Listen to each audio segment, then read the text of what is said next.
cos 60 degree cos 60 degree into sin 30 degree into sin 30 degree plus plus cos 30 degree cos 30 degree into sin 60 டிகிரியின் மதிப்பு என்ன?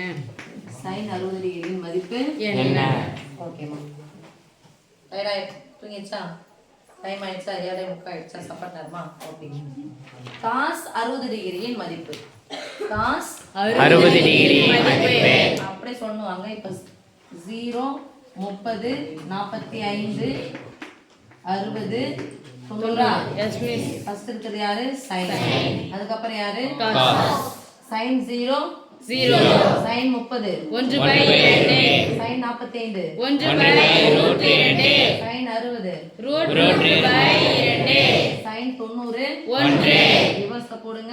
1 √3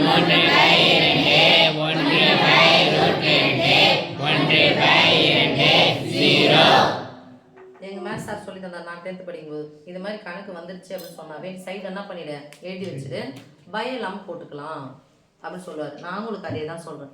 சைடில் எழுதி வச்சுக்கோங்க. நல்லா தெரியுது அப்படின்னு சொன்னா அப்படியே போட்டுக்கோங்க. இல்லை கன்ஃபியூஷன் ஆகும் அப்படின்னு சொன்னா பண்ணுங்க, சைடில் எழுதி வச்சுக்கோங்க. இப்போ பாருங்க cos 60 டிகிரி cos 60 டிகிரி மதிப்பு என்னது? 11th போனீங்கன்னா அந்த புள்ளி வச்சு அது பேரு இன்ட்டு. நீங்க சின்ன கிளாஸ்லாம் போனா புள்ளின்னு படிப்பீங்க. ஆனா பெரிய கிளாஸ்லாம் போனா என்ன தெரிஞ்சுக்காது, இன்ட்டு படிக்கணும். இன்ட்டு போட்டுக்கலாமா? Yes miss. இங்க போட்டு இப்படி புள்ளி வச்சுக்காத. அது பேரு இன்ட்டுன்னு படிக்க தெரிஞ்சா மட்டும்தான். இன்ட்டு sin 30 டிகிரி மதிப்பு sin 30 டிகிரி மதிப்பு 1/2 cos 30 cos 30 √3 sin 60 டிகிரி மதிப்பு போடலாமா? Yes miss. வெண்ணையல் ஒரு வெண்ணையல் நடுவுல பெருக்கல் வந்துச்சுன்னா ஒண்ணு குறுக்கு குறுக்கு கேன்சல் பண்ணுங்க. இல்லைன்னா நம்ம நேரா பெருக்கலாம். 1 1 1 2 2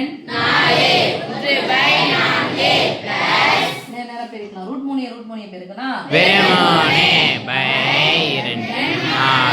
இதெல்லாம் சொல்லுவீங்க. 4ல 1 இல்லைன்னா சொல்லுவோம். 4ல 1 ஒரு பாகம்னா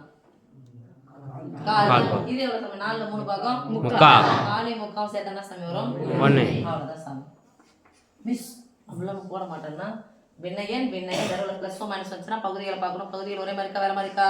ஒரே மாதிரி. எத்தனை முறை 4 வந்தாலும் மேல 2 கூட்டணும். 1 3 கூட்டினா எத்தனை? 4/4 கேன்சல் ஆனா கிடைக்கும். Okay yes miss.